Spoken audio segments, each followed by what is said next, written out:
towards kind of a 101 entry level. I'm not an expert official. I've been playing for a while, but I still have a lot to learn. I know there's more experienced officials here in the room. So please, if you have a comment, speak up. I want it to be interactive. But if you do take us on this more advanced philosophical journey, don't take it personally if I cut you off. It just means, hey, let's maybe save that for another class. Okay? Sound good? Hi. So that's me. I'm Berg. I skate with BSR. I've been skating for about 7 years. Not an expert. Who do we have all in the room? Would you mind just lead? We've got Junction over here. You get the It's y'all on the video. Why did I smile? I appreciate it. I think the speakers.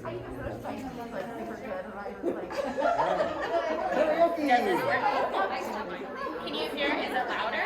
Kind of louder? Yeah. Not really? It helps. Does it just look cool? Yeah. Yes. All right, we'll just go with it.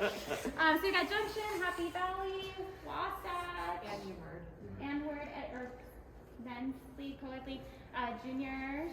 Awesome. So this is great. So today I want to go through more of just back to basics. Let's go through general duty, skills, code of conduct for officials. We're going to briefly review our target and blocking zones. I always think that's a great refresher. I do want to hit on illegal contact versus impact when we're talking about penalties. Then we're going to gear up for those who want to gear up, and we're going to go through individual penalties, and then we can practice on track actually doing hand and verbal signals, just no whistles. Okay? Oh, thanks. Gotcha. So the first one, so as we all know, our ref crew, we have skating and non-skating officials. And I do just want to emphasize that no group is better than another group. We need both our non-skating and our skating officials for about to be safe and fair. So never feel like one group is more important than the other. During scrimmages and games, our top priority is to maintain safety. So as a ref crew, that's really our top goal. Protect game flow, penalize illegally gained advantage. That's a key there, illegally gained advantage. And establish an atmosphere of professionalism, impartiality, and fairness. So I think that that's pretty important for our officials crew. Duties in general, teach rules to others. So you want to teach other skaters, other refs. We want to make sure everybody's learning. Don't keep that information to yourself. Supervise or assist track setup. Officiate drills and scrimmages. I think this one's really important as official. You don't want to just hop into a bout and start officiating. It's important that you come to drills and scrimmages, and I know hopefully all of our leagues are open to that with our officials crew. Continue your own development as a ref. The rules change, things are interpreted differently, so continuing your own development. Mentor new referees. We always need to keep new referees coming into our leagues. And this is a big one, have fun. I think a lot of times as an officials crew, we forget to have fun. It can be serious, games can be stressful, but we're here to have fun. That's the most important thing. And then required skills, skating skills if you're a skating official, rules mastery and position mastery, so the position that you're repping in, and the ability to correctly spot, process, and issue penalties. And this can take years to develop. You're not going to be good after one bout or one scrimmage. Just like skating, none of us were great skating day one. It takes years and years of practice. And scrimmages experience, like I said, is an important part of developing that skill. Oh, well, I think it's just like, just keep my hands busy. All right, let's go to the next. Okay, and then code of conduct. I wanted to go over this on how we support our fellow officials and our league skaters. So, big one, displaying good judgment in regards to behavior, honesty, fairness, and integrity. A lot of times I can't control how a skater is going to react to me, or a bench coach, or a community member, but I can control my own behavior and how I'm going to react. And I'm going to treat them with respect, dignity, and fairness. So as an official. I'm going to help foster a positive environment that's conducive to learning. I think this one's really important, especially as we're fostering new referees. They've got to be able to learn and make mistakes, just like a skater does in practice. Maintain high standards of neutrality and impartiality. Again, this one's super important because a lot of us share refs. You know, we'll go up to Junction or down to Happy Valley, or we'll help support Wasatch or juniors. And as a ref crew, we've got to maintain neutral and impartial. And ways we can do that: no clapping, displaying team logos, having celebratory signs, no hugs, high fives, celebratory behavior. So just making sure when we have that officials hat on, that behavior goes away. Demonstrate a consistent high commitment to safety, and that starts with us and our own commitment to our gear and our own safety. Discuss rules, procedural disagreements privately, not in front of others. So sometimes things can get heated on the track, especially if I have a dispute with another official on my crew, but we need to have those discussions off in the ref room, not in front of members of the community or other skaters. Zero tolerance for alcohol and drugs when we're officiating on skates. So again, that goes back to that maintaining safety. Always being respectful towards one another. So again, our official skaters, coaches, and spectators can't always control what they're doing, but I can control how I'm going to react to them. And then make a personal commitment to keep yourself informed. So we can do classes like this, but it's going to take you actually reading through the rules and practicing for you to get better as an official. Hi. Just make sure you sign in. Awesome. Okay, so quick review of target zones. So here is illegal target zones. So our illegal target zones are in red. So head down to collarbone, the back down to the buttocks, down to the back of the legs. Does anyone know why this is important illegal target zone, this white area? Hang on. So the top says illegal and the bottom says legal. Sorry, Yeah, this should have said red. Okay. I know that's confusing. Is for protecting spinal health, right joints, like the knee. Yep. Okay. So that is a very crucial high injury zone, and there are skaters who have taken some pretty severe injuries with a bad hit to the back. And the important thing here too is this line is mid-thigh. So you can see it's a little bit above that knee pad. Let's go to the next one. And then here we have our legal blocking zones in red. So blocking, this is where I'm hitting into another skater. That target zone is where that skater is taking a hit. So you'll notice still I've got that neck to the top of my head. So I can't come in with a block with my head.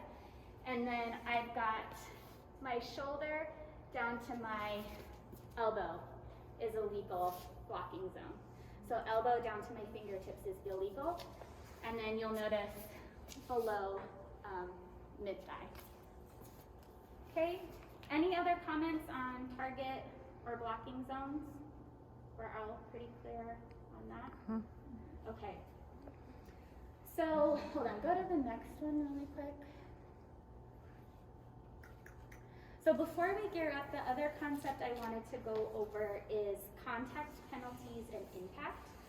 So a lot of times as a new ref, we'll learn about an illegal action, you know, whether it's a forearm or a multiplayer, and we'll get really good at spotting those penalties, but then we forget about, does it have impact on the actual game or loss of position to a skater? And we have to have both of those happen before that warrants an actual penalty to be called. Otherwise, it's a no impact, no penalty. So when we're looking for those, we're looking for the illegal action and then what actually happened because of that. So an example, skater X received a forearm and lost relative position to skater Y and Z. So I've identified that a skater lost relative position. Or skater Y went down as a result of the contact from a clockwise direction from skater Z.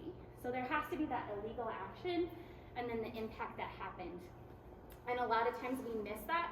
So penalties can seem a lot more straightforward than what they actually are.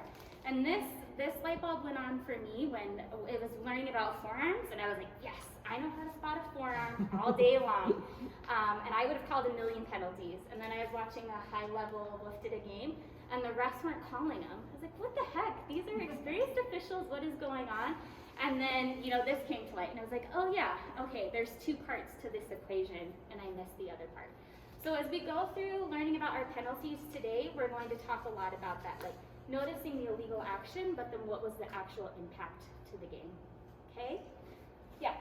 The only exception to that rule is when you hit an illegal target zone. So back blocks and low blocks, those are always penalized. Everything else has to have impact. Yes, or blocking with the head. Yep. Or Those three are always, everything else has to have impact. Yes, thank you for that clarification. So for those of us who want to gear up and get on skates, especially if you're a skating official, let's take about 20 minutes or so. We'll get geared up, we'll warm up, and then we're going to go through different penalties, and then we'll get to demo it on track, and then we can practice doing those verbal hand signals. If you don't want to gear up, and that's just not what you want to do today, that's okay, just hang out for a minute, but still come and observe and watch and call those penalties. Does that sound good? Okay, so go ahead, stretch, gear up. We'll go through a warm up on track too, so we're not. Elbow down, right. And regarding hands, they can never be used to grab, hold, or push an opponent. Okay, so that's one thing to look out for. I want to go over, we had talked about no impact, no penalty situations versus when a forearm results in a penalty going to the bench. Okay? So incidental forearm contact between skaters is acceptable. So sometimes your arm might fling into somebody. Just because it doesn't mean it's an automatic forearm penalty. Contact made with the forearms, when forearms are pulled into my body, is not a forearm penalty. So when it's pulled into my body, this is just considered part. It's not designated as that illegal zone. Does that make sense? Okay. So no impact, no penalty. So illegal forearm or hand contact to an opponent that forces the receiving opposing skater off balance, forward, or sideways, but does not cause the opposing skater to lose relative position, it's a no impact, no penalty. So just because you might see that forearm movement, that's where you've got to really evaluate, did that have an impact to the game or cause that skater to lose relative position? So you might see a slight but observable push with the forearms, which can be, that's where I was like, I'm like, oh, I can spot forearms. Like, you can spot forearms all day in the game of roller derby. Nobody's constantly keeping their arms in like this. So that's why it's really important to tell that impact. So major penalties, that's when I'm going to send a skater to the box. This is one we see a lot with jammers. Extended touching lasting 3 seconds or more with the forearms or hands to an opponent's legal or illegal target zone. So sometimes you'll get a jammer who just can't quite keep balance, and they might be pulling on opponents or touching them. We usually give them about 3 beats to reassess themselves. The important thing about that is that we're not making that exception to a skater. We're consistent with that throughout the game. So you might have a skater who's a little bit more higher level versus a skater who's lower level. I'm not going to treat them differently throughout the game. Okay, so when I'm reffing, I try to keep that in my head. 1, 2, 3, I'm getting a beat. I'm doing this kind of thing. Any illegal contact with hands or forearms above the shoulders. Okay, so shoulders, head area, that's always going to be a penalty. Any illegal forearm or hand contact to an opponent, so we talked about that off balance, forward, sideways, that causes the opposing skater to lose relative position. Okay, so that's what we're looking for. And then if you whip or push off an opponent or grab them, that's an automatic penalty. Okay, I can't just go and grab an opponent on the track. So with forearms, it's very important to know which part of the arm is actually doing the blocking, otherwise we'll call an incorrect penalty. Because remember, my shoulder down to my elbow, that's illegal blocking. Any comments, things you want to talk about at forearms, or maybe our more experienced refs have anything to point out? When you talk about no impact, no penalty, do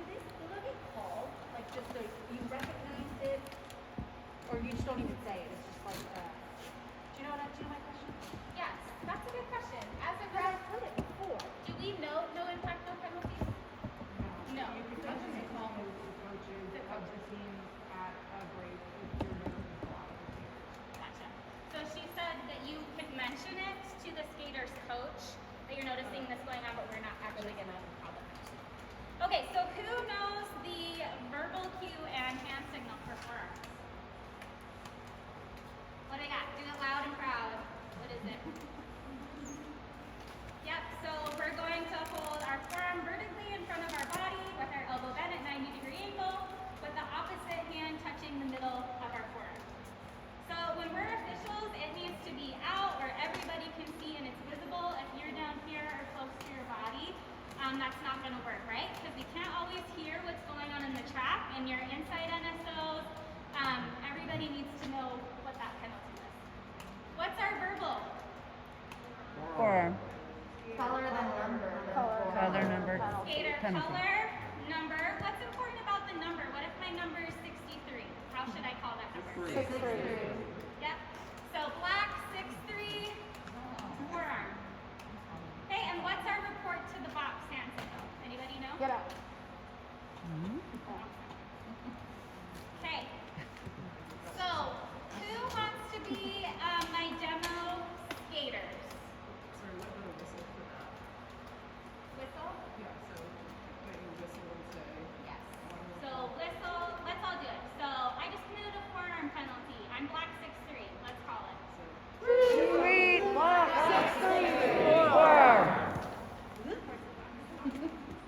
Okay, so who wants to be my demo skating group? We're going to be working on committing penalties that the refs can call. All right, if you want to be a skater, please come over here for me.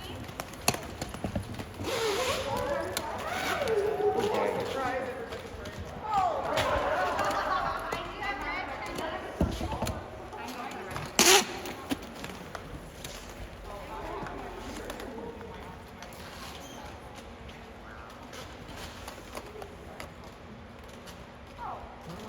How many of you want to be? Do you need more? I think some of you need more. I'll take more. I mean, I'd like to have 2 teams if we can. If not, we'll alternate.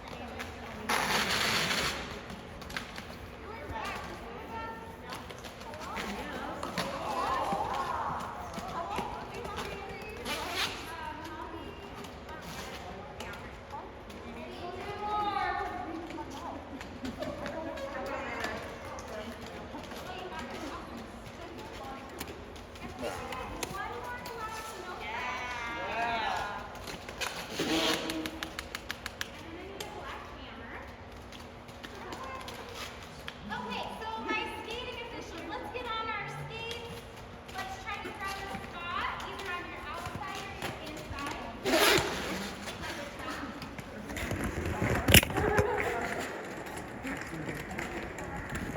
Okay, so we are going to be committing some forearm penalties during our demo. We'll have a little powwow though before we start to talk about what that's going to look like. As soon as you recognize, Not everyone has numbers, right? Oh yeah. I have numbers. I was gonna say if we don't have a number, just make one up. For right now, just say a number. I'm wondering if I have my. Yeah, you have the numbers. I'm trying to think if I have them. Yeah. I have a Sharpie, I'm sure. Okay, so as soon as you see a penalty, I want you yelling. Skater color, number, doing that hand signal, and then we'll pause. And I want you to be able to say who got the penalty and what was the impact during the game, okay? Which is gonna be a little bit hard at first, but if it's not right, cool. We'll just learn something new and talk through it. If it's right, we're a superstar and teach others today, okay? Does that make sense to everybody? All right, so I want to be loud and confident. So let's do this one more time. I'm black 6'3". I just got a forearm. Loudly send me to the penalty box. Black 6'3". Forearm. Love it. Okay? Loud and proud. All right. Okay, let's huddle up a little bit. We're going to talk about what we're going to do here.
but it's because it actually gave you position around them to break out.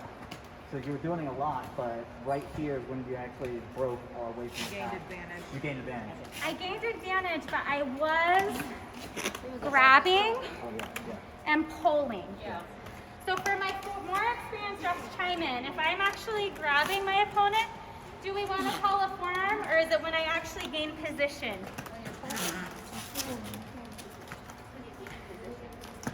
What's the consensus? When there's an impact. Impact.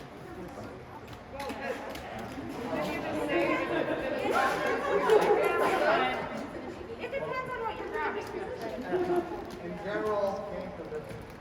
But what about the 3-second thing you mentioned though? So I can touch that. How I understand the rule is that grabbing or pulling an opponent is always. That's right. If you grab and pull, and it has an effect on the skater's overall balance, that's an automatic impact penalty. Position change doesn't matter. When you're like, if her forearm was just resting and nothing happened, it's fine. But if she grabs and pulls, so she was pulling that's on a it. penalty. Wasn't there a clarification So then it recently wasn't that that. jerseys were fair game to an extent? Actually, yeah. In below the waist and in the general waist. Can I touch you? So if you grab hold of somebody's jersey like this and you're pulling through it at your own teammate, it's fine. But if it's on an opposing team, it is not permitted. So what would be the call for that if it's not? Forearm. It's still forearm. Okay. All forearms. Okay. So, like, what if you're just doing it the whole time over and over and over? Like, do they eventually get a misconduct? Can you Like, if they're constantly coming through and like, and like they're warned and the coach is told, like, when are they just like done? So I think the main It depends on the severity of the impact and what's going on in the But like, game. if it's a constant thing and it's like affecting the safety of other skaters, That's so there's it's a little advanced. That's when you're talking about overall impact spectrum and overall safety and welfare of the gameplay. So like if I grab somebody by their helmet cover and wing them back, you're done. Like, Yeah, that's it. So I would say from my experience that it's how egregious it is. Yeah. I would say it goes by severity. So egregious, if it's a small this, that's like, okay, it was penalty. But if it was a this, that's different. So I think it depends on the severity. And if you've been warned, the penalty still hasn't been assessed, so it's just a warning. So if we keep calling the same penalty and then they get enough penalty, enough points that they're out. But I don't think that if it's just a simple, hey, can you keep an eye on her? That doesn't count. It has to be by egregious. Okay. So I don't think it's a black and white answer. I think it has to be Yeah, it's all impact it's all on play. based part of the game. So, but even when you're bugging her, like, this is not a penalty because nothing is happening, but this is a penalty. Even if she doesn't lose position, if she loses her balance, that's still a penalty. Yeah, it's negative impact on the skater. It's an unfair advantage because you knocked them off balance. But I think you're also thinking, because I've seen you play. I think. Okay. It's sushi. Hi. yeah, hello. So I think I know exactly what you're getting at. So like we were talking about backblocking, I know that there was a lot of girls that kept doing this kind of thing. Yeah. And I remember you would hyper focus on that.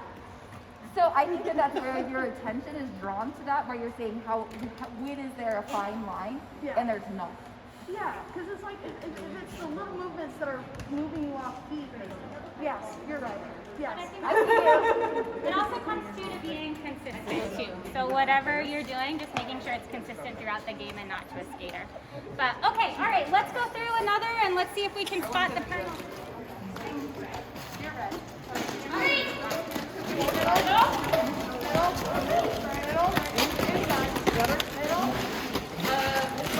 Player 934.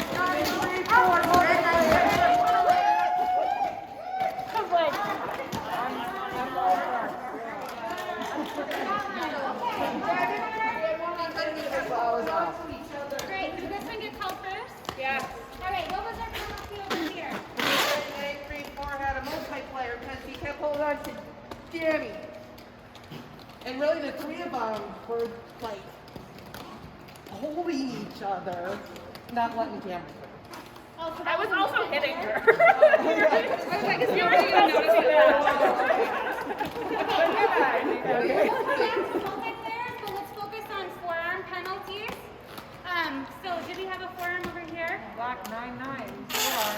push the jammer out of bounds. Also, Tart cut twice. Oh.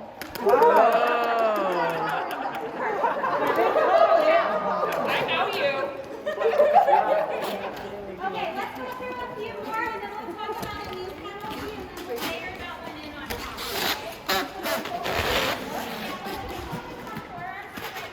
Okay? And then we'll add in. Alright. Even if you think you should know, you're not sure, call it and we'll talk about it. Alright, 9 seconds. 1 second. Break.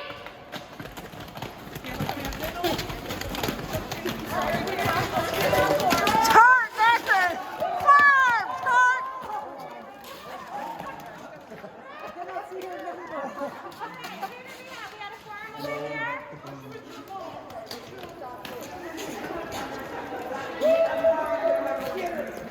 Alright, what was the What was the impact to game that caused the forearm penalty? To which skater? To the jammer, opposing jammer. Opposing jammer. Black jammer, thank you. Okay? And then what about on this side? Red, 1, 2, 5, 3, forearm, multiple people. Yeah, she just plowed through people. Okay. Let's Huh? Alright, so let's Oh yeah. If you say I could do it, I'll do it. Let's quickly go through back blocks. I don't necessarily want to demo these at any type of intensity just because it is such a dangerous penalty. So let's just talk about it really quick. Back block is where we make contact to where? Yes, all the way down is our back block, okay? So our major penalty, so any contact to that back of an opponent that forces the receiving opposing skater out of their established position. This includes forcing a skater down, out of bounds, or out of position if we're coming in for that back block. The biggest stumbling block when calling this penalty falls on initiation. So who's actually initiating that back block? And I have 2 examples. So we have a skater. So let's say Tart's a blocker, okay? And Tart's giving me a legal target zone. So I'm thinking, heck yes, I'm gonna come in and blow Tart up. And I'm right here, and then she turns and gives me that illegal target zone. And the thing is, did I have reasonable enough time to avoid hitting into that illegal target zone? And that's what we've got to assess. Because if I don't have time and I come in and hit, I don't get the back block at that point.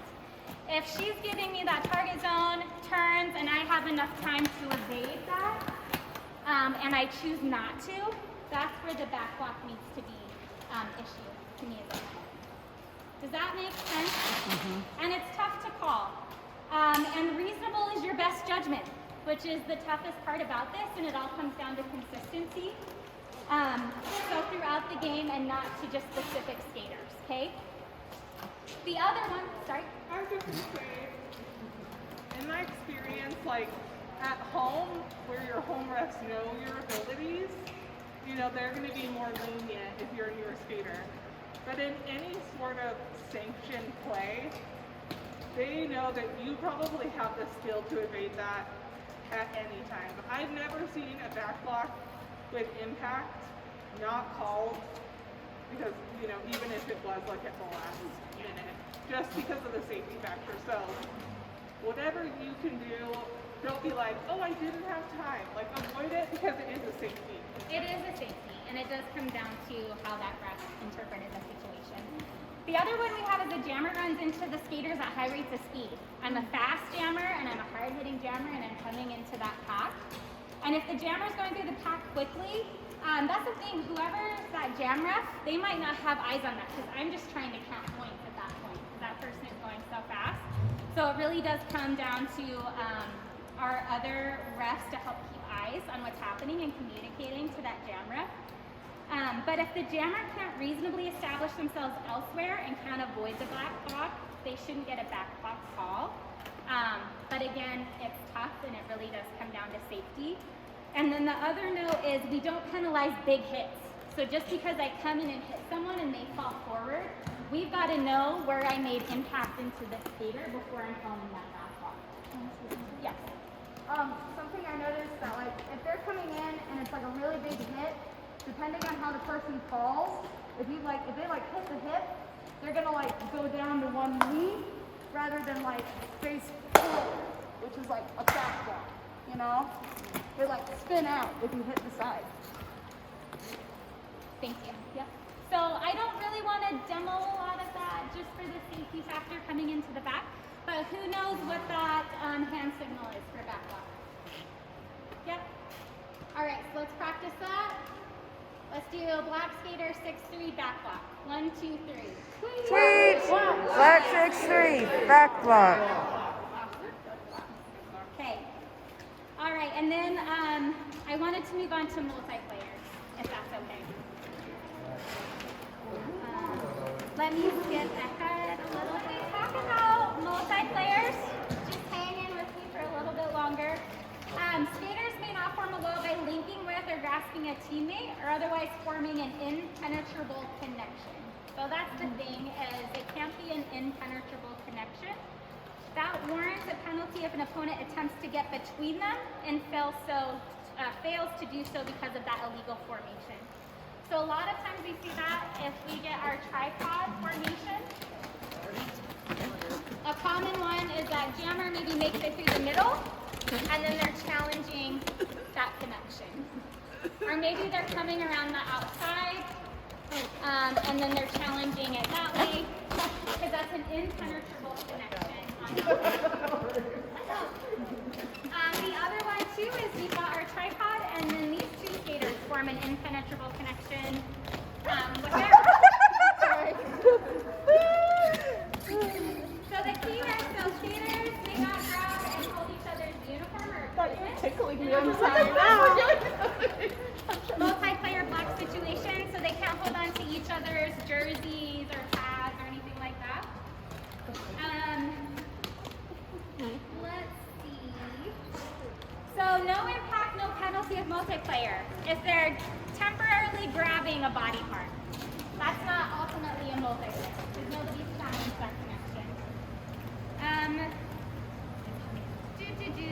Major penalty, it's if they're preventing it, right?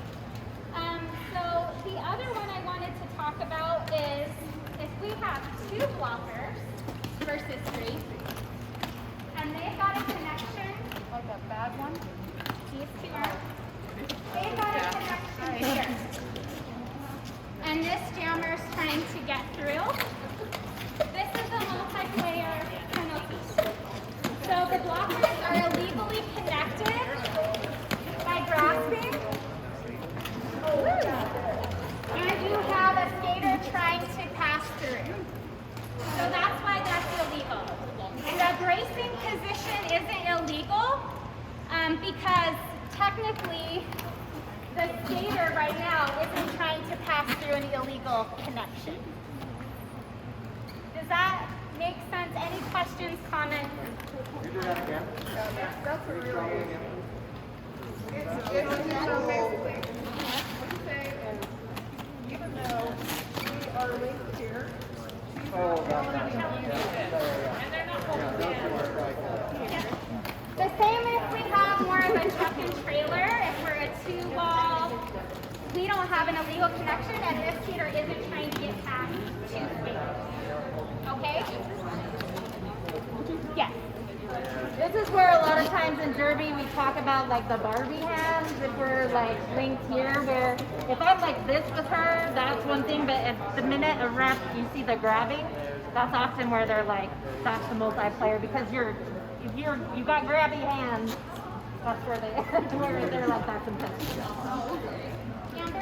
so I heard what you were saying about the Barbie hands, that's fine, but what the real impact comes in is if her arm's putting pressure and holding you in position, and it's about creating something like if we're like this and she's like this and we're hanging out like this, it's totally fine. They can't call you for that because you can break through that. But as soon as I pin her arm or any other part of her body, that's when it's not okay. So, yeah. You can actually be called for, Okay, so let's run through what is our verbal and hand signal for forearm. Forearm. All right, back block. Good. Okay, and now multiplayer. Who knows multiplayer? Okay, awesome. All right, black 6-3 multiplayer. 1, 2, 3. Teach! Black 6-3 multiplayer. Okay, awesome. All right, so we're gonna add all of those on to the demo, so you can call forearm, back block, multiplayer right now. So let's watch for all of those. Break!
I think I did. Red 1-1 forearm. Because, yes, impact was exactly to black hammer. It was essentially a clothesline. Could have been a punch, I'm not sure. Okay, who had our second penalty? I called a black player on a multiplayer, but I already forgot the number. You forgot the number in the list? Okay. Black 116 had an egregious? No doubt. There was nothing else but that. All right.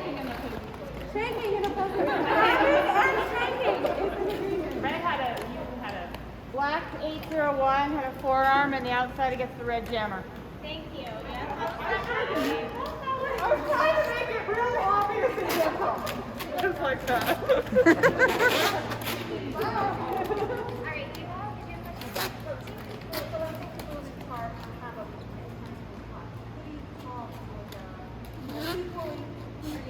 have a Yeah. Would everybody say that's correct? So if we have that impenetrable wall, but the jammers involving both the blockers, who would you call the multiplayer on? The one closest to me and the one I can see. Yeah. Okay. All right. Did you have Yes. 253 had an egregious form and a failure to remove itself from the tag. Oh, yeah.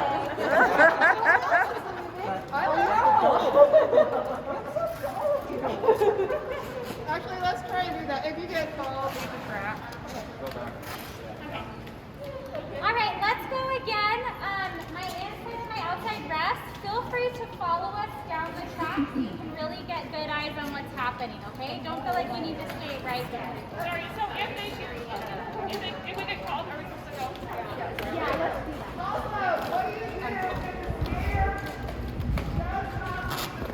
Oh, that's a good one.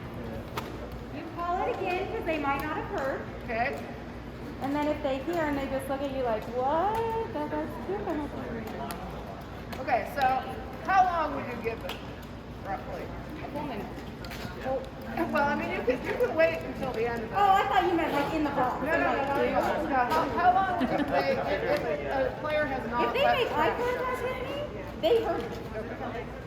Okay, so in this scenario, make sure the player you call leaves the track. And if they don't hear you, call it again. If they don't hear you, or they don't respond to penalties, right?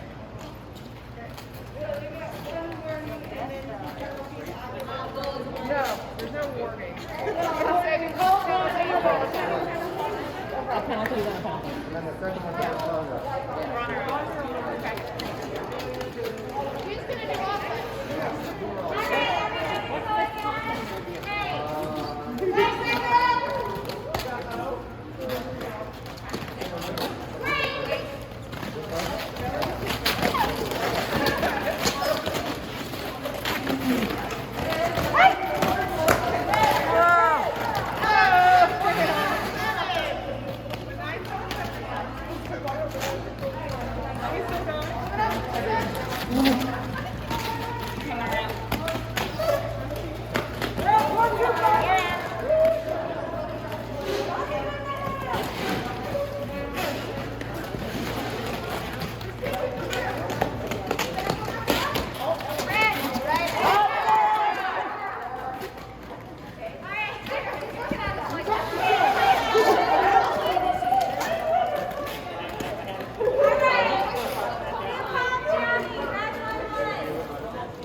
What was our penalty?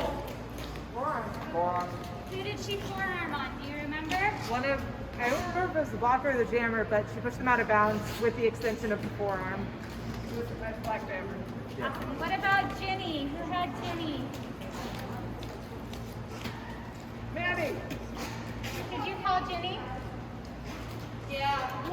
Cleared. Multi-player? Multi-cleared. And then what about Wheela? Who called Wheela?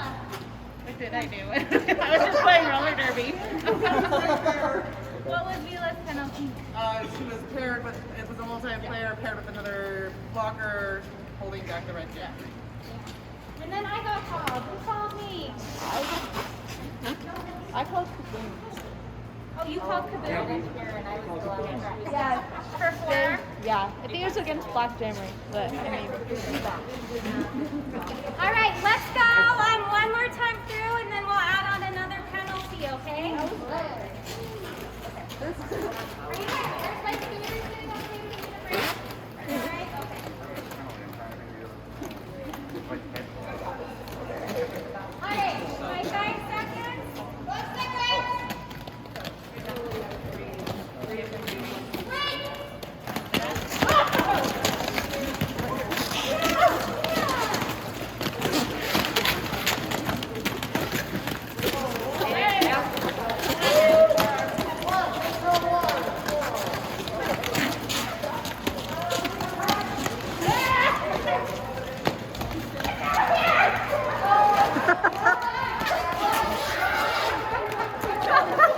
I can't see her number either. I was like, what? It's just you. Yeah, you. Oh.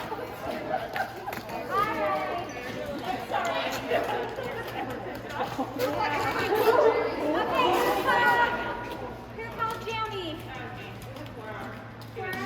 You think it's way out. Do you know which skater she is?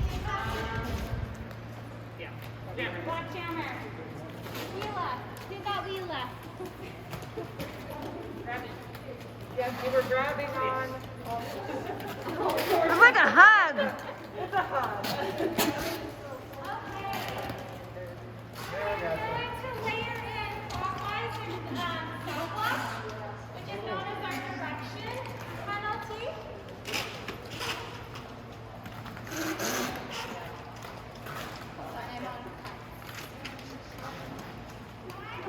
Actively playing roller derby, I'm walking and I'm engaging. What direction do I need to be going on the track? Derby direction. Derby direction. Derby direction, which is counterclockwise. So I may not skate in the clockwise direction while executing a block on another skater. And what is the key when I'm measuring clockwise movement? Is it by my skates or the skater's body? Skates, correct. It's the direction my skates are in, not necessarily where my body's going, okay?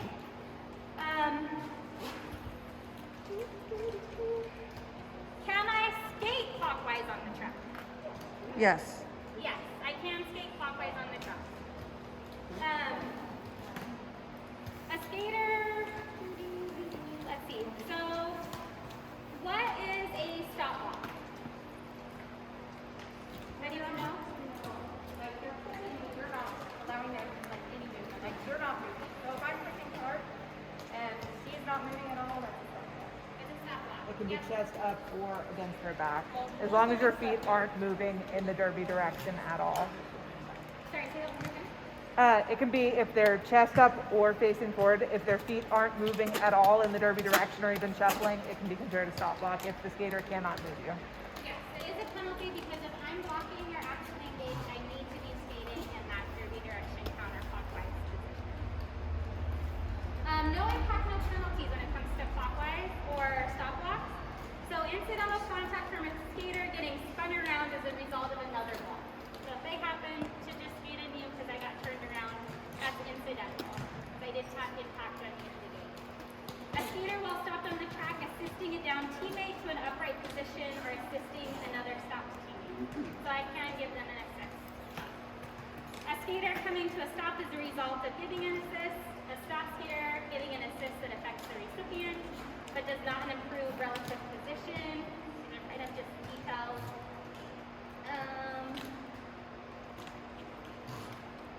A skater who while blocking an opposing skater momentarily comes to a stop but resumes counterclockwise skating and are stepping at the first legal opportunity.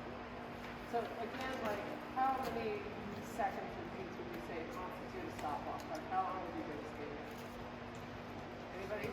2 beats. A couple beats? 1 to 2. It depends on. I would say, yeah, no more than 2 to 3. But I think the key is being consistent, like we talked about. You may be repping a high-level game where people are high skills. I may be a lot more quick to call that consistently throughout the game versus newer skaters who are learning. I may give them more of a beat to get that. So major penalties, if the illegal block causes the skater to fall or has a measurable consequence for the game, is a major penalty. A block by a stop skater that includes physical contact with forces receiving the opposer skater off balance, forward, backwards, or sideways.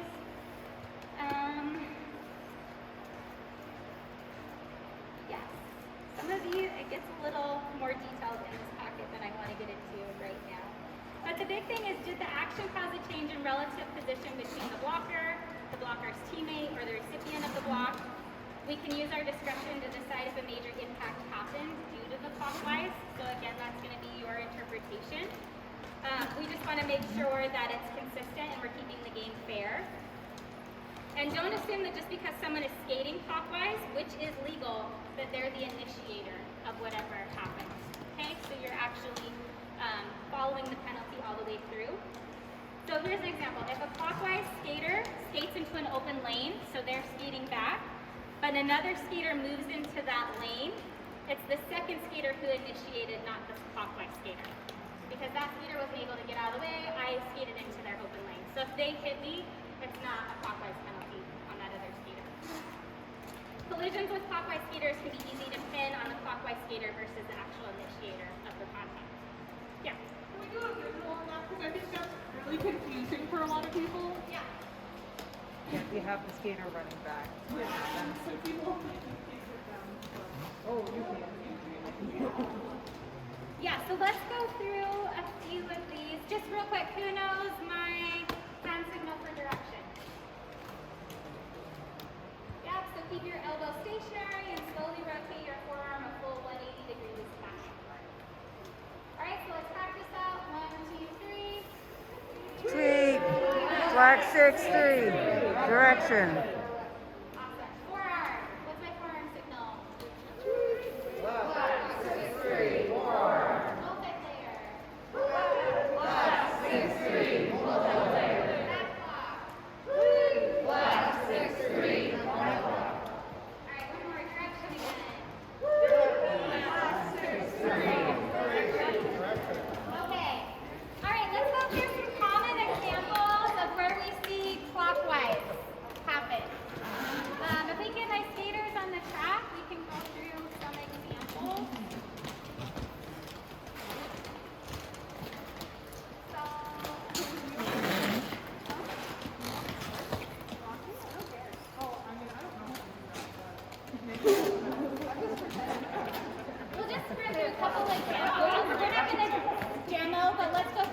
example, so we can wrap our head around clockwise. So one that comes up, so say we've got our tripod, maybe Kimma breaks through, Jammy's the only one holding, and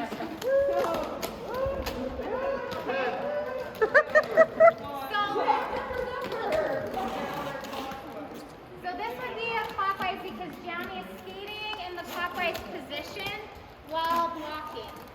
This one can be tricky to call in high-level games because we've got to watch those skates. If Jammy's body goes forward in that clockwise, it's not a directional penalty. Her skates have to be moving in that direction. Yeah, so you can always talk someone over the chest. Yes, you can definitely. Memorable. What is another common clockwise scenario we see in games? Stop block. Stop block. All right, let's demo a stop block.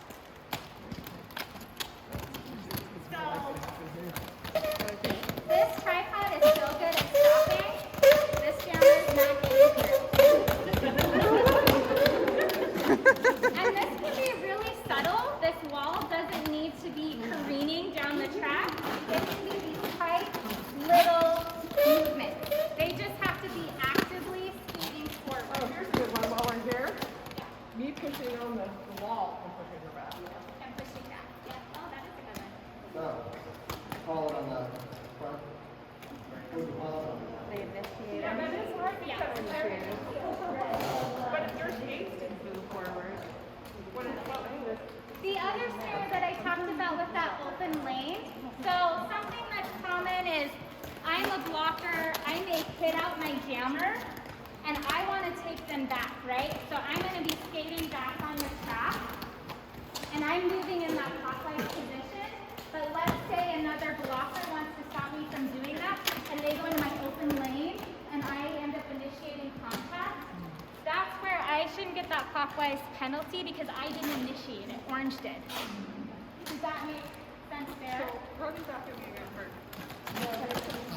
So if she's coming back at me, I can hit her out. Even if I'm not there, I'm moving in derby direction and she's moving in anti-derby direction. So I can come over here and hit her all day long because I'm going directly.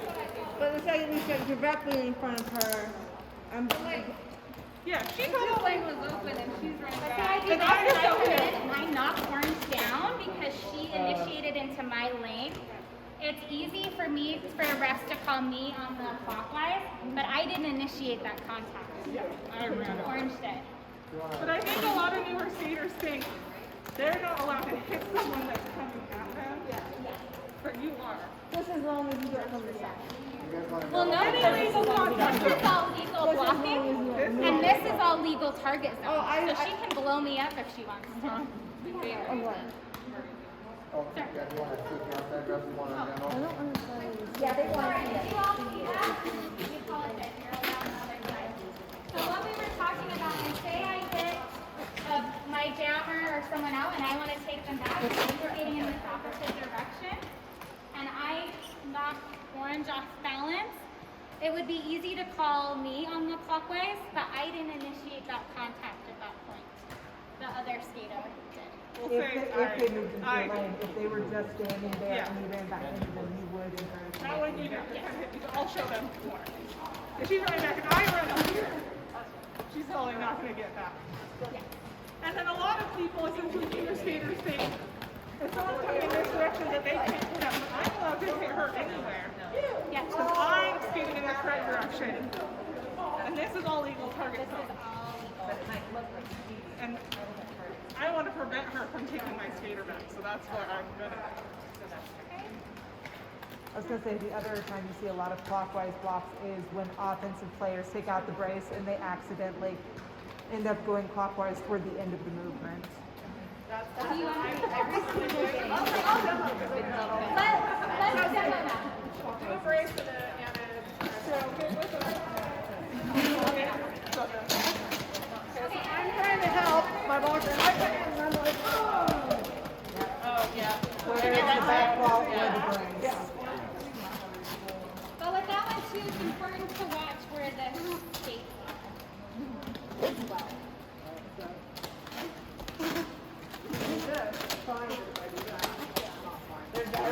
got the brace and you over rotate it until you come.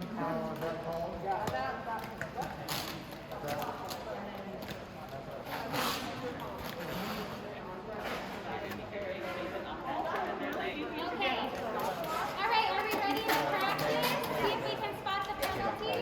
So we've got order, backup, multiplayer, direction.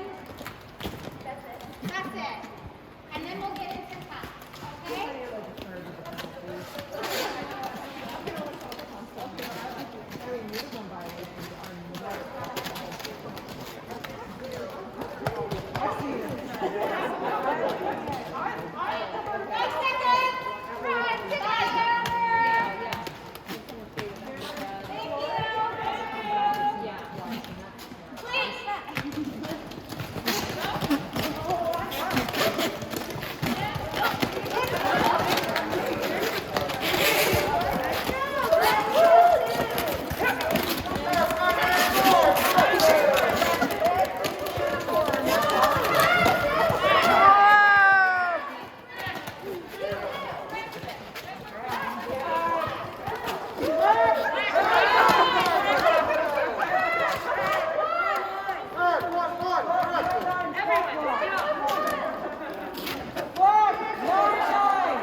That's why I'm yelling. A couple of them. Yes.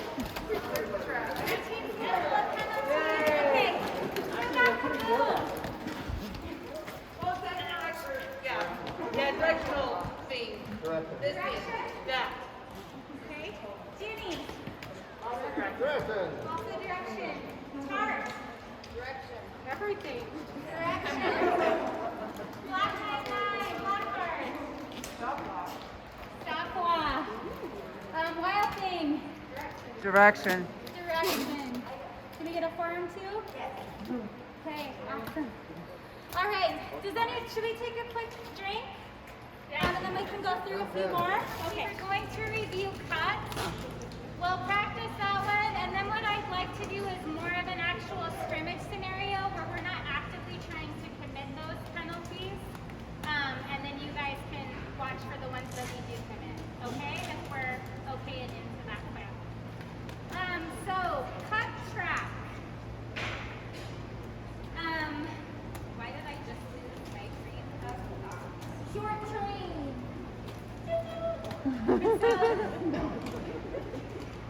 So when out of bounds, skaters must re-enter the track without bettering their position in relation to other skaters. So does that make sense, just that sentence right there? Yes. So if I'm knocked out of bounds by this group of black skaters who are blocking me, I get knocked out of bounds, I can't re-enter the track bettering my position. See ya. That would be a cut track. The kind of oops where I get to correct my mistake is if I get hit out and I happen to do that and then I immediately correct and come back out, I can avoid that cut track penalty. It has to be pretty immediate though. I can't re-enter back here. Okay, come back out. It's got to be a pretty deliberate action. Usually if you put your arms up at the time of I'm yielding, they're a lot less likely to fall. Say I'm yielding. I'm yielding. Say I'm yielding. What if I re-enter the track in front of the downed, out of bounds, or out of play skater? You're good. They're the ones who initiate. Let's say yes. What? Then if they went down out of bounds or illegal, then you can re-enter in front of them because they committed a penalty or they were not in play at the time. They're now out of play, so I didn't better my position. Let's see. A really common one with that is that the blocker hits the jammer out and they also go out of bounds. And the jammer just pops right back on. That blocker is out of play. No practice. Yep.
have if you're cutting one of your own teammates, but no more than one?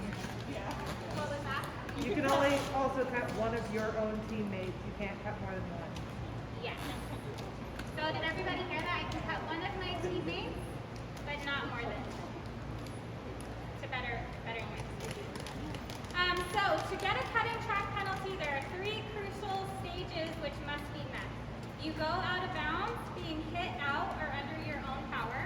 So I'm out of bounds on the track. I re-enter the track upright and inbounds.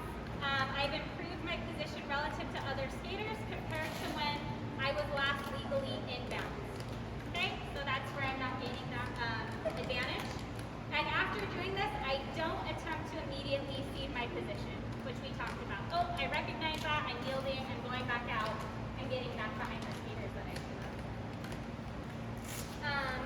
Okay, any other clarification points on cutting tracks you'd like to clarify?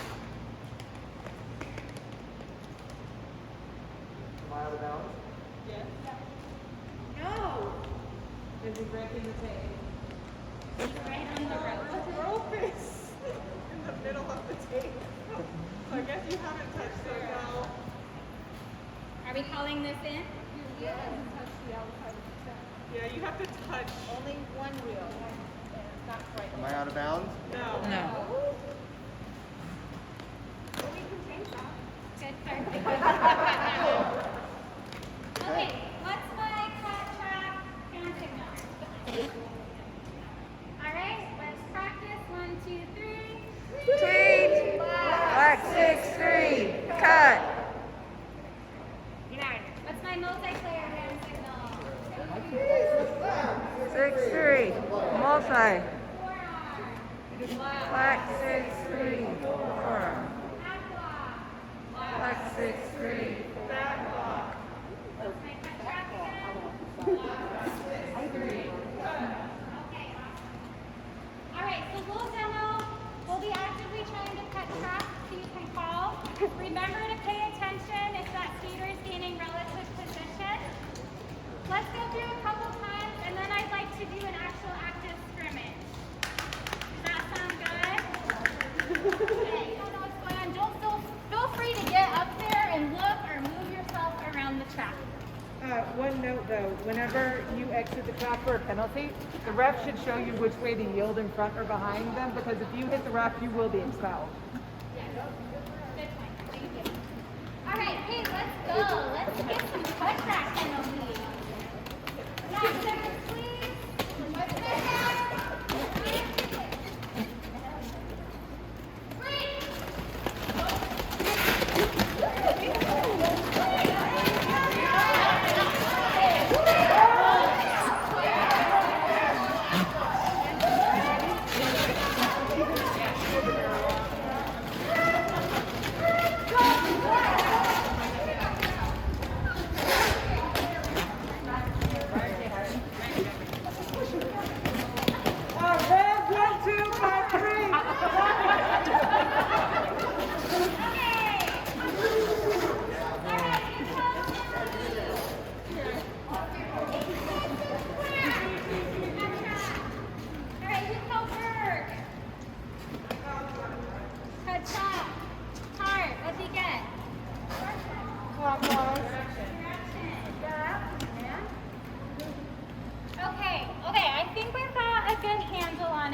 Was it right here with orange?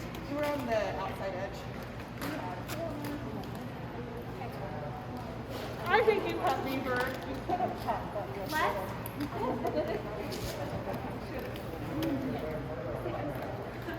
I have a question about villagers at the very beginning. I didn't see that it affected the play, but maybe you have a better insight since you did it at the very beginning when you like grabbed the leg. You ever did that? A third or? Yeah, when you were very first starting the wall and you like grabbed her leg. Oh, this one? Uh-huh. Yeah, I was, but she wasn't making contact. I was actually, I knew Tart was gonna come in. Yeah. So I was getting ready to kind of brace her. Okay. But as soon as wasn't- Bird came in, You let go. Okay. Yeah. Okay. A little too fast. Would it be easier if we had an opposite jammer and a set of All right, let's go a little bit slower on our intensity level. Perhaps sometimes the hardest thing is getting that first call out of the way because you're second guessing yourself. But right now, this is the time to, if you think, just call it, and then we can talk through it if it's a little bit iffy. Okay? But once you get that first one out of the way, you'll be calling them right and left. All right, okay, let's go ahead. Skaters, are you okay? You can grab a drink after this one. No, I'll move out of the way. You can go in front of me. Yeah, yeah. I'll stay out of your way.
I'm Sushi. I've been around the block 20 times.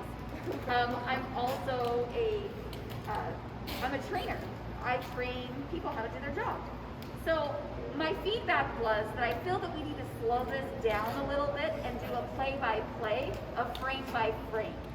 I see players who are excited. They big contact. They've already had their bubble bursted. The officials may not have had that. So I feel like we need to slow it down a little bit, go frame by frame, concept by concept, instead of going full into, there's chaos, I don't know what I'm seeing. So I've asked Bird if we could slow it down and do scenario by scenario, slow motion. I think that'll help, because right now, we just see players excited to play. Does anybody feel that that's out of line? No, but I don't want anybody to. Yeah. Exactly. And there's a lot of us officials who haven't been going to practice. So this old lady is struggling. So if we can slow it down, I'd like to take it one by one. Can we have a pack, 4 and 4 jammers, and let's go slow. I'd like everybody to kind of just line up on the sides for their officials. Yes, I want this to be like snail. Snail derby. Because you guys are all going fast. I hear you already yelling, I'm here, and then we can't hear each other. Right. So this is for the officials to be excited, and you guys are here to teach us. So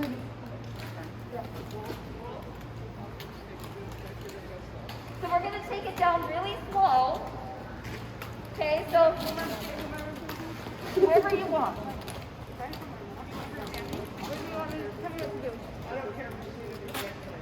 We have 4 black, we need 4 red. We have 3 red, 4 red.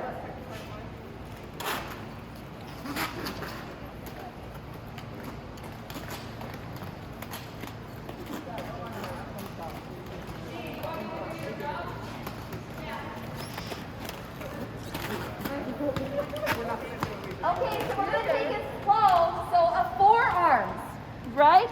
So if the red jammer comes in, we're going to have an example of a 4 arm that would not be a penalty. What would not be a penalty?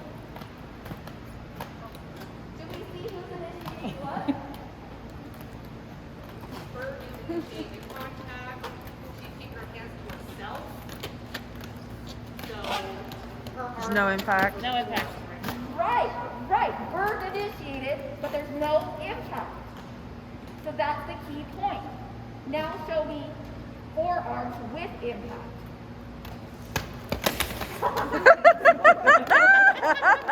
All right. So what is that? So call her out.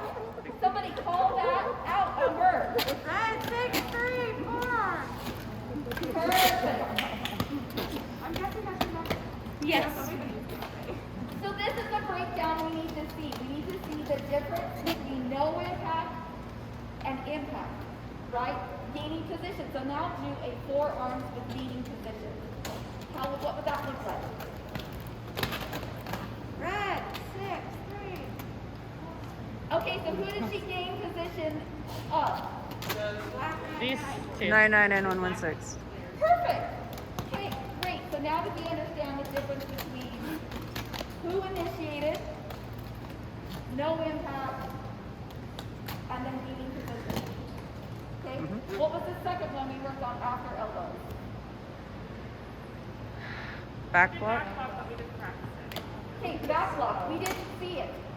So a lot of us, we heard it, but none of us saw it. Right? So, what is that she's doing right there? Back block. Why is it a back block? Blocking the back. Yeah, it's the spine area, like. The spine, that's the easiest way to remember. Right? So in between the shoulder blades, but from where to where? Who wants to point on her? Where to where? An official, not a skater. Who wants to point from where to where? Like, you can't hit. Like, you can hit here, just not up the spine, not the head. Perfect. Yep. Can I hit down there or no? So what about her butt crack? No. No. No, you're not So what is a butt crack hit? Back. Is it a back block or a low block? What is it? Back. Talk me through it. Well, is it back defined as like where the spine ends? It's the torso. It's a low, like butt and below. Low block would be below mid-thigh. Below We mid-thigh. go back Okay. to those blocking and So it would be a target back zones. block. Yep, because the butt crack is included in her spine. So that's what you want to think about. Okay. See, so these are clarifying questions that we need to know as an official. Because if we do a review, we have to be able to talk it through. They're going to say, why did you call that? If somebody wants to do an official review and you called a low block, but they said no, you need her in the butt crack, technically you called the wrong thing. So if you can't back it up, you could lose that official review. They could argue it. You called the wrong one. Are you going to win it? More than likely. Still, you need to be able to do it. Okay? So what's another example of a back block? Coming in hot. Coming in hot. So, I hope you have a day job. Spicy. Bird. So an example, some jammers like to start as hard as possible to gain momentum, right? So if they're coming hot,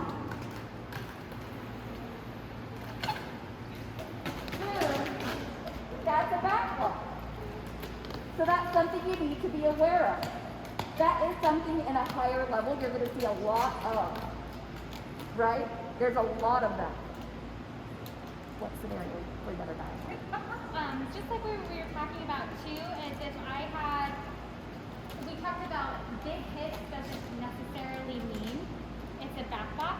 So if I'm coming in hot like that, but I come in and hit here on that wiggle and kind of goes down, that doesn't necessarily indicate that that was a back block unless I hit into that illegal zone. So let's break that down then.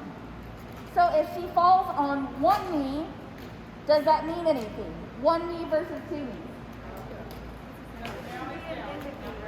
Does it matter if she falls on her belly or her side? No. Ah, she said a key word. She said we have to fall small. But you can't tell it hit by the way that the person falls. That's something that a ref will fall into. They're like, oh, she fell like this, so it must have been a back block. It's not necessarily because it could have been the way that he fell. No.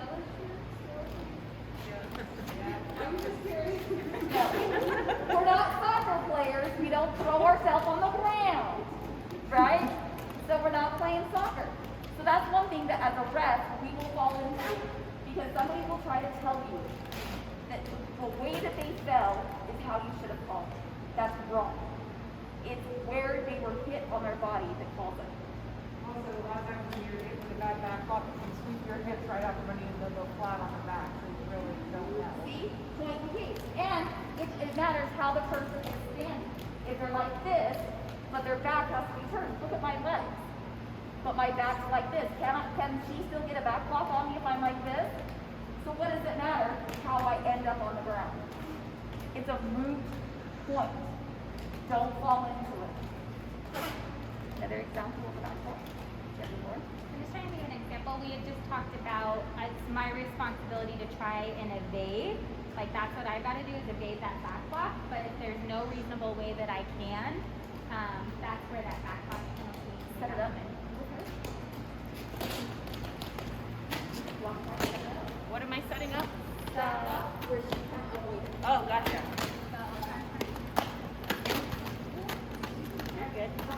So, did Bird have enough time to not hit her in the back? No. So, would Blackheart get a stop block? Who initiated that? Blackheart being what? What did Blackheart? That's what made happen. Back block, right. Blackheart caused the back block. So we're not going to call it on Bird. But she also didn't move. So is there a new opportunity for a different penalty? Does one have higher priority than the other? Yes. Well, we'll get into that different time. Hierarchy of that's a whole different story. Okay, so that's back block. Third one. What was the third one? Who remembers what the third one was? What was it? What was the third one we talked about? Multiplayer. Okay, so this is one. Yes, please. We need more examples. We used to have a wide triangle. So like because I'm a big league blocker, what I see a lot of blockers do is they want to come help their hammer, so they start doing this. But that's a back block. Why is that a back block? Somebody who's going to be an official talk me through it. Touched her foot. And a lower back. And you gained advantage. Yeah. I pushed her out of her position. I pushed her in front of one of her fellow blockers. There we go. So it's not just the contact, it's what the result of the contact was. Right? Because I can just stand here. That's just fine. Yeah, that's Yep. yeah, very typical. Okay. So let's break down multiplayer better, because multiplayer, I'll tell you, is probably one of the harder ones for a referee to be an official, because there's a lot of subjectiveness, right? A lot of refs will tell you it depends on the shape of my hand, right? So can I grab this grip if my hands are like this?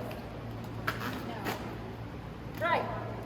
But if we start going like this and we're not moving,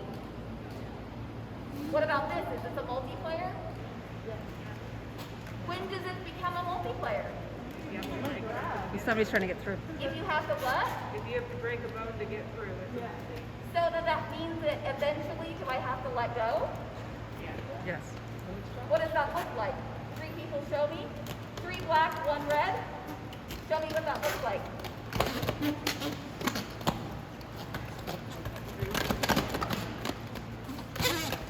When does it become a multiplayer? Right there.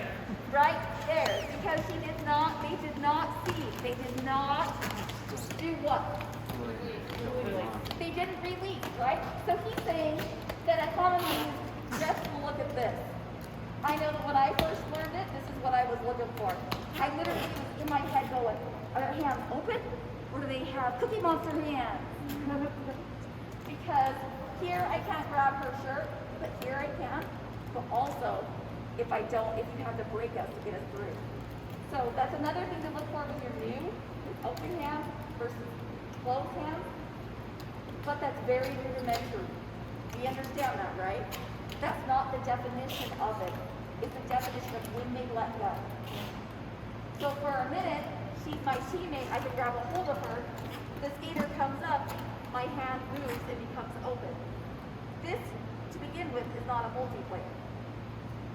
Maybe I just really like bounce? Or is it tied? Bounce. Game. Okay. All right. So not just the pod. What are other situations we're going to see a multiplayer? Because the pod is too common. Do we always skate in a pod? Nope. Okay. Show us other formations. Okay. When did this become a multiplayer? Right now. As soon as she. Well, yeah, crossing the arms and then she challenged. Show me another one.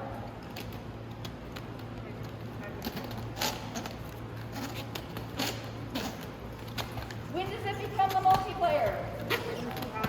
As soon as she challenged What it. is the second penalty we just saw? Stop.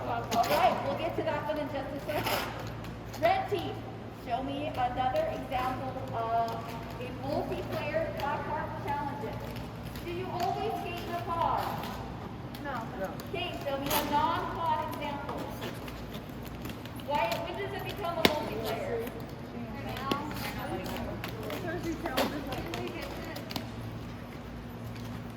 Perfect. What about if we have a really strong team? Is there any situation where it could be a multiplayer? Okay, so did you hear what she said? A really strong seam. What does a strong seam mean to us that don't play? What's a strong seam? Where 2 players Stitched are together. touching. That's the seam. Okay, so when does a seam become a multiplayer? When they can't buster it after 3 counts. 3 counts. Only, Is that what you think? No, I'm just listening. only if they grab each other or Or like gear. impenetrable links. What if their legs are crossed? Legs are crossed, yep. Legs are crossed, arms are crossed.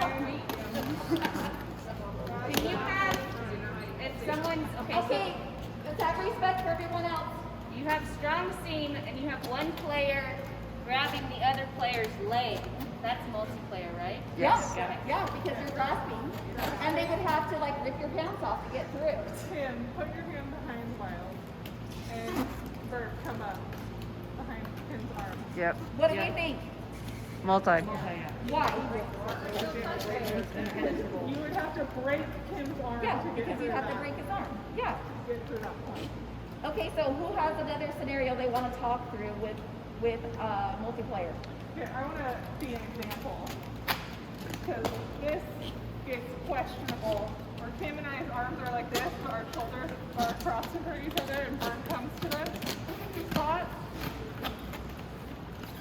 This is not a multi.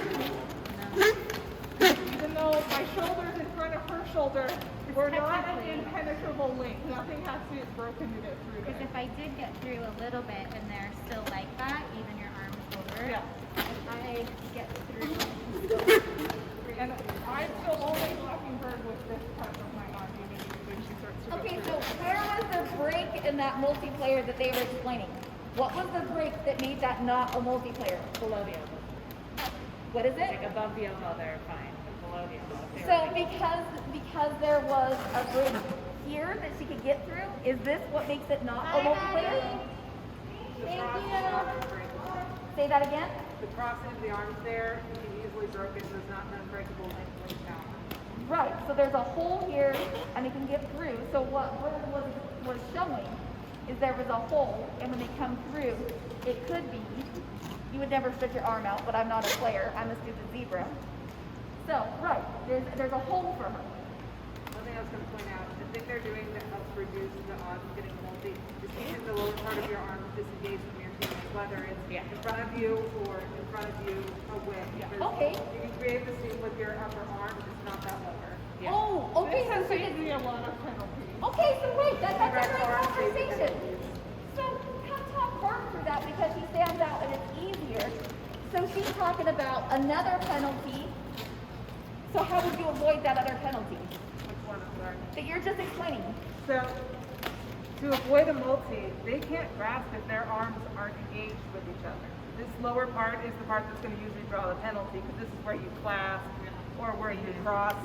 So what you can do is to avoid it, either have your forearms in front of you so the ref can clearly see they are not engaged, or if you cross them in front of your own body, but only form the seam with the legal part of your blocking surfaces. Perfect. And then how is she going to avoid getting any penalties breaking through that? As long as she goes through legally. Or either down. Use a short. Keep your head, Ah, Yeah. keep your head up. keep your head up. Engage with your Perfect. hip and shoulder is the big one. So walk her through it. Show me what you mean with her head. Or you do it with your head. What do you think? What are you talking about? Or head is down. Yep. So, If you're wanting to, you feel like, oh, well, I can just do that, and you just inline. That's a high block. Blocking with the head. Blocking with the head. Blocking with the head. Is it, yeah, yes, no, okay. Right, yeah. I got my, sorry, like I said, old zebra. But this is something that some jammers, raise your hand. Have you ever had that thing where you've gotten low, you're short, and so they come down and they get beating with the head? So now we're starting to put all of the penalties together. Do we see how we're starting to string them together? I think it's also important to remember that if like a red team member can also try to get through, and if they don't let them through, that's also a multi. It's not just the jammer trying to get through. Correct. Okay, so what was the next penalty after multiplayer? Direction. Direction. Okay. So we're gonna switch. I want red team to set it up, and we're gonna have the black jammer. Go red, go. All right, and we're not. Do we always see a perfect pod when we play? Only on the line. Okay, so we're not always gonna show the example of a pod. Okay. So with this first one we'll do, and what is this? What is this again? Direction. Directional. Show me a directional. Okay, when did it become a directional? When Jammy As soon as it skates, attacks the jammer, what happens to the jammer? they lost. And how did she lose her relative position? Clockwise. She skated in the opposite direction. Okay, now break up the pod. We're refs. I don't want to keep seeing the pod because you're not going to be in a pod the whole time. That's a perfect scenario. I don't want a perfect scenario. When does this become, what is this again? Direction. Directional. When did it happen?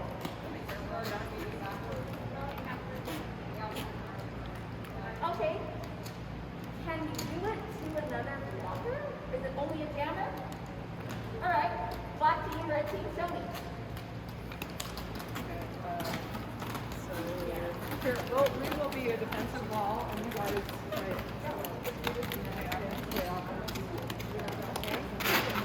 Okay. When did it become a stop block? Or when did directional? Where did that happen? Hurry, who?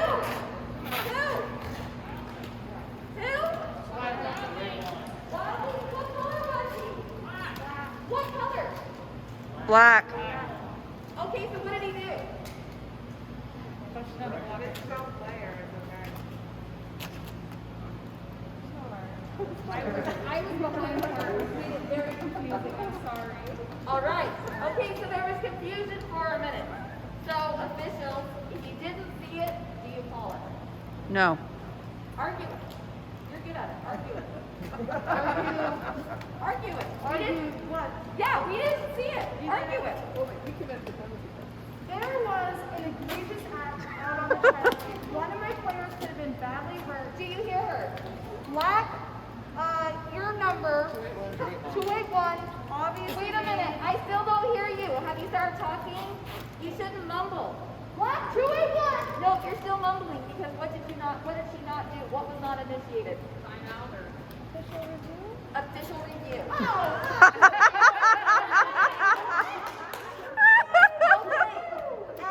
an official, you do not let a skater come up to you without an official review and tell you what you missed. They did not do the proper procedure. I set you up for failure. Thank you. Thank you. No, I appreciate it. Thank you. Do not let the player tell you what you missed and what you should have done. You didn't see it, you can't call it. And you don't have a talk about it until they do an official review. So I wanted to point out something that gets miscalled sometimes. If you can form a tripod with the jammer behind it.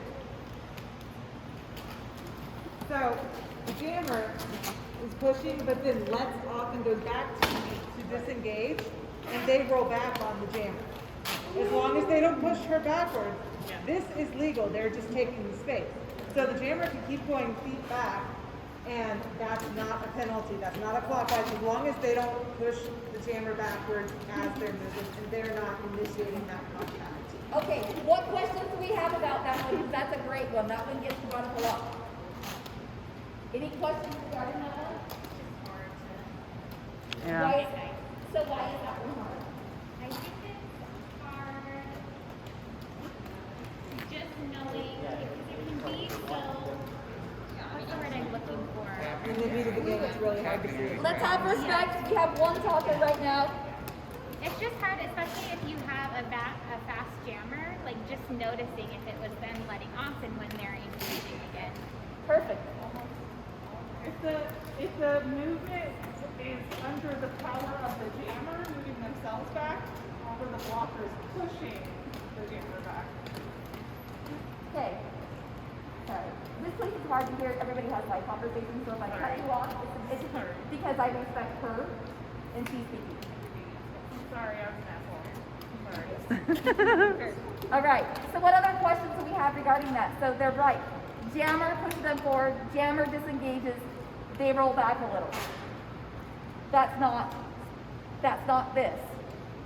This is a dang. That was amazing. I guess that too. So this is what I'm trying to wrap my brain around. So if I'm engaging, I roll back, and then I come. Like at what? Okay. So just then, I want the officials to tell me. Look how quick that happened. Do it again. So did they have a reasonable amount of time to stop themselves? No. Would you call that as a penalty then? No. Why not? Because she engaged on them, they didn't engage on her. Correct. Would it also be that the position changing or gaining was minimal, so it doesn't really affect it as well? Absolutely. Okay. And they initiated it as well, right? So they're just coming back, and then she in turn initiated this because they did not have time to get out of her open lane, right? So this makes sense. What do you have to say? They were essentially reforming. Reforming. Show me what reforming means. Black team, show me reforming. Bert, Rita.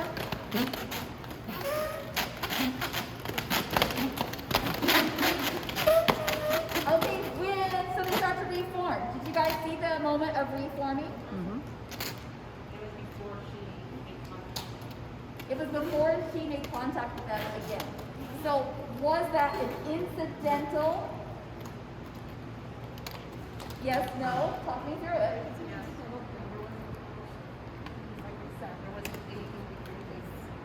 Perfect.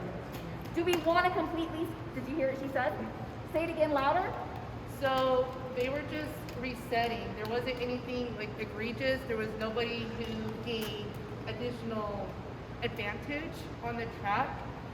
She just pulled factory reset. They reset, and they stopped before she made contact again. So it's not another one. Perfect. Perfect.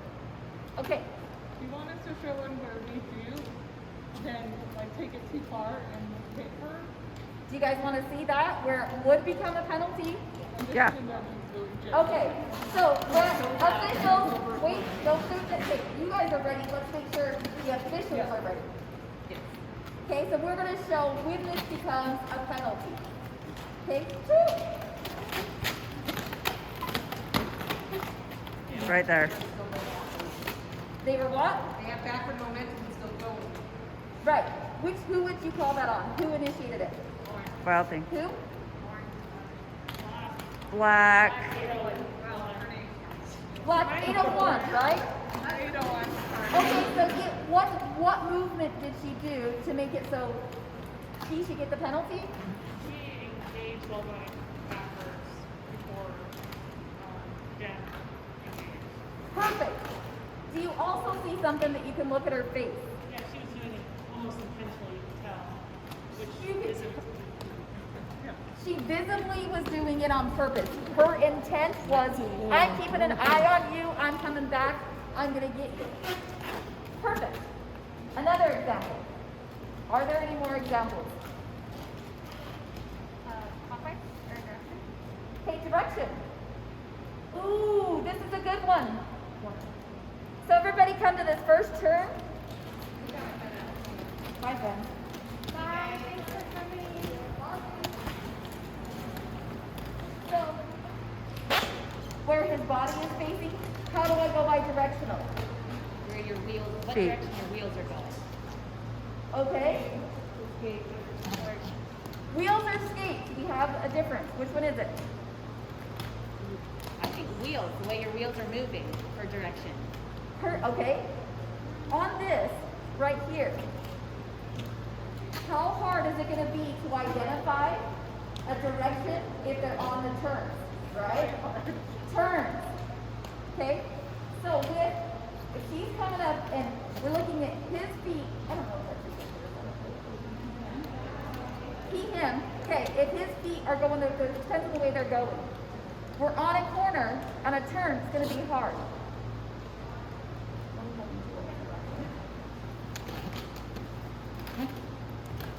So, which way did his skates turn? So was he skating towards the outside of the track, or was he still going in derby direction?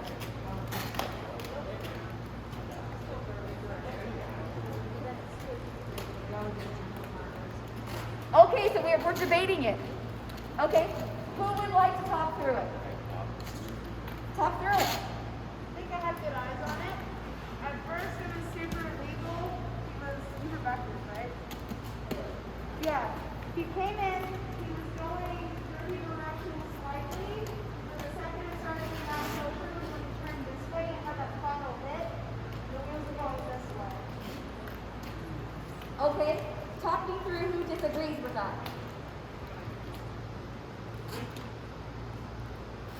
It's a questionable one because going from the inside to the outside of the track, if you're going it all forward, it won't be a directional. The end is questionable, but the movement up until that very last step, he was definitely moving forward. If you look where the 10-foot lines are on the curve, that's going to help you most of the time be able to tell. Okay, so an imaginary line. Okay, what do you say? Could I argue that walking didn't have any impact?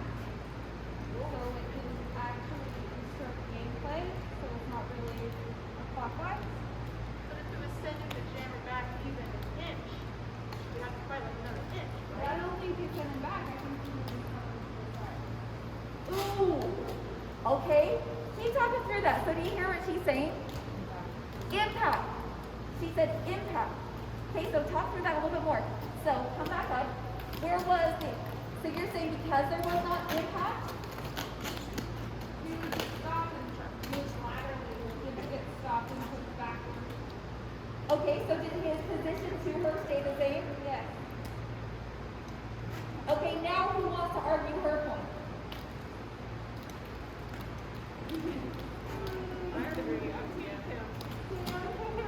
Oh, do we have a shift in idea?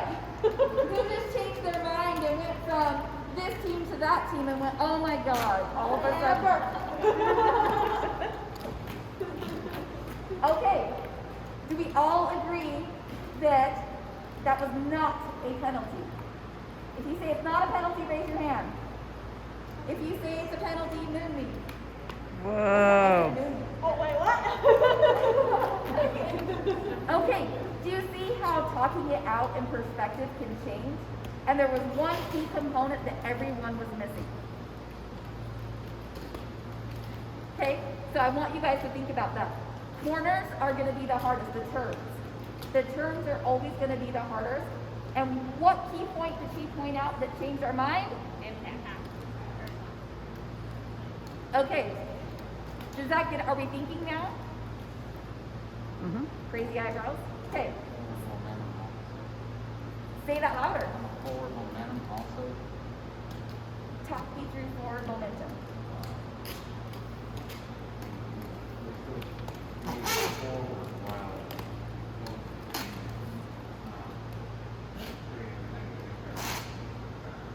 Okay, so he's saying that she was still able to move forward, that all of a sudden her direction didn't change. Is that what I'm understanding or not understanding? Yes, understanding?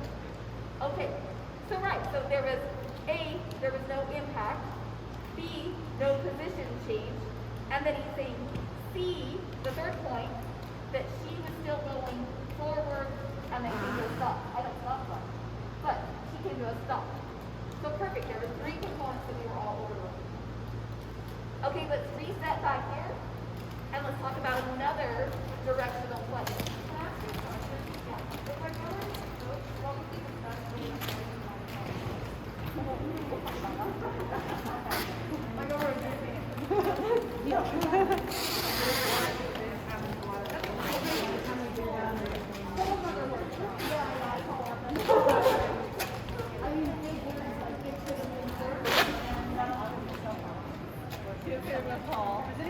Oh, okay. So last one, how much time did we have first? I mean, technically we can go till I don't know what time it is. I can't. 9:30.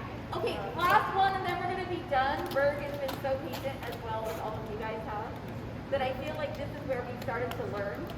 We drew something on the wall, and now we're starting to pull down each spaghetti piece and have it make sense. We had a bowl of spaghetti, now we're putting them back in the box, lining them up nicely. So a bridge. She was describing a bridge. Red, give me a bridge. Forward or there? Forward. Honey, 801, are you a bridge? Come back here, guys. The black team, come back here. Black team, come back here for a second. Don't bridge your jammer in. Don't bridge your jammer in. There we go.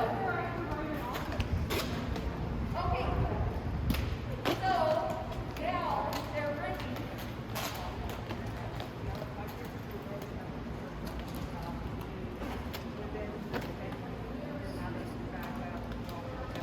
Okay, black jammer, come back here.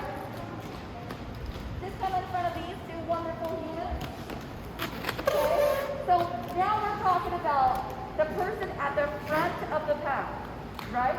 Has anybody seen a situation where the person at the front of the bridge has gotten charged with, accused of, blamed of this?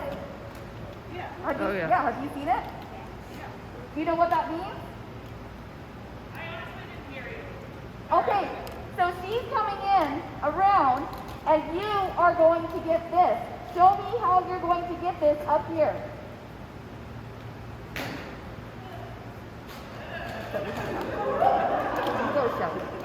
Okay, so we're going to switch you out for white helmet. I don't know anybody's name.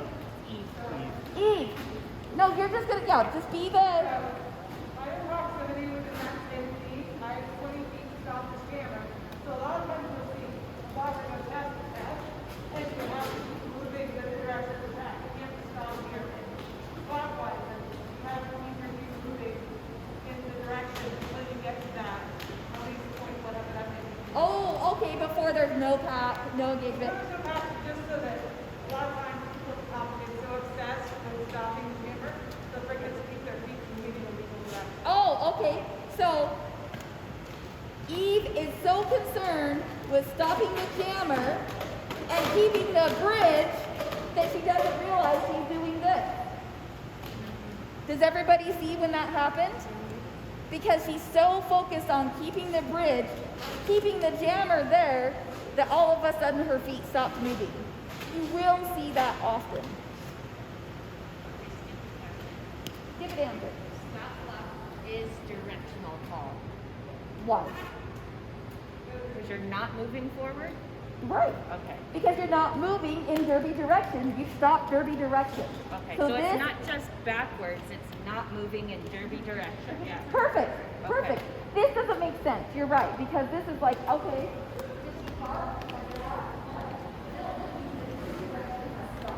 It's either come to a halt or it's gone back. Halt, back.